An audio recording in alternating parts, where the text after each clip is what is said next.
মধ্যে হঠাৎ বাবা হরিচাঁদ স্বপ্নে না, এই নামের মধ্যে যে রূপ নাম করতেছি এরকম ভাবে চোখ বুঝে নামের মধ্যে যে বাবা হরিচাঁদ বলছে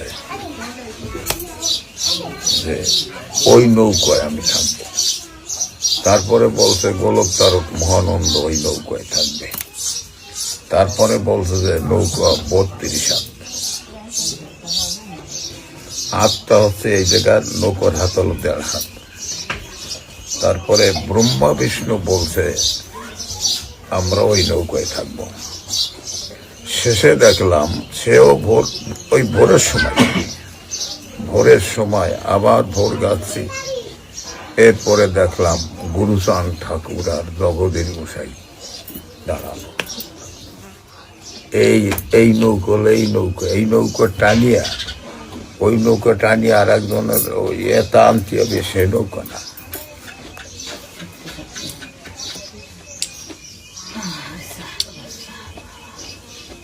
এই নৌকার টাকা সব বাবা হরিচাঁদ ভক্তকে মসজিদে গোছাই দিয়েছে, কোনো কালেকশন নাই। ওই নৌকার কার প্রথম আনছিল 3,40,000। তারপরে সব দিয়া আর ওই মিস্ত্রিকে দেওয়া হয়েছে 1,04,000 আর আলো 50,000, 1,54,000 মিস্ত্রিকে দেওয়া হয়েছে। বাবা, তাহলে এই নৌকাটা আপনি আপনার ইচ্ছাই শুধু করেন নাই না, এই নৌকাটা স্বয়ং হরিচাঁদ ঠাকুর, পূর্ণব্রহ্ম হরিচাঁদ ঠাকুর আপনাকে দিয়ে এই নৌকাটা করাইছেন।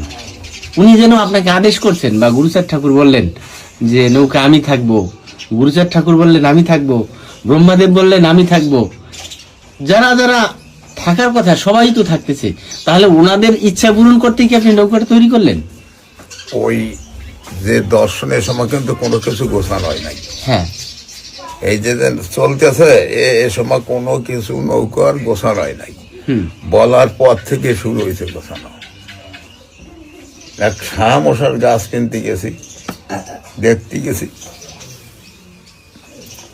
বলছে যে বাবা কয়দিন পর আমি ওই গাছের কোনো টাকা নেব না। এক কুণ্ডু মশাই টাকা দিতে গেছে 10,000।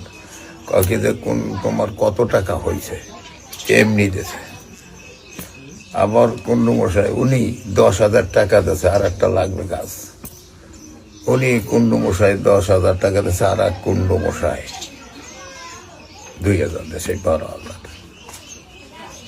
একজন ভক্তরা মিলিয়ে দিয়েছে, ও দিয়েছে 15,000 পেরাকে। আর একজনরা ওই পেরাকে এই পাতামে দিয়েছে অনেক টাকা। সে টাকা হইয়া আরো অনেক টাকা রয়েছে, উদ্বৃত্ত হয়েছে। হ্যাঁ, আর এই যে যোগে ওই যারা আইছে ওদের যে টাকা দেওয়া হয়েছে, এখন ওরা তো আজকে কাজ শেষ, এরপরে ওদেরও টাকা ওদিক বাবা, ওদিক যাও, ওদিক মামা বড়, ওইখানে সেবা দাও, তারপরে এদিক আসো। তারপরে আর কি ওই এখন যে কয়টা টাকা পাবে ওকে সেই টাকা দেবো। ওই গোলই যখন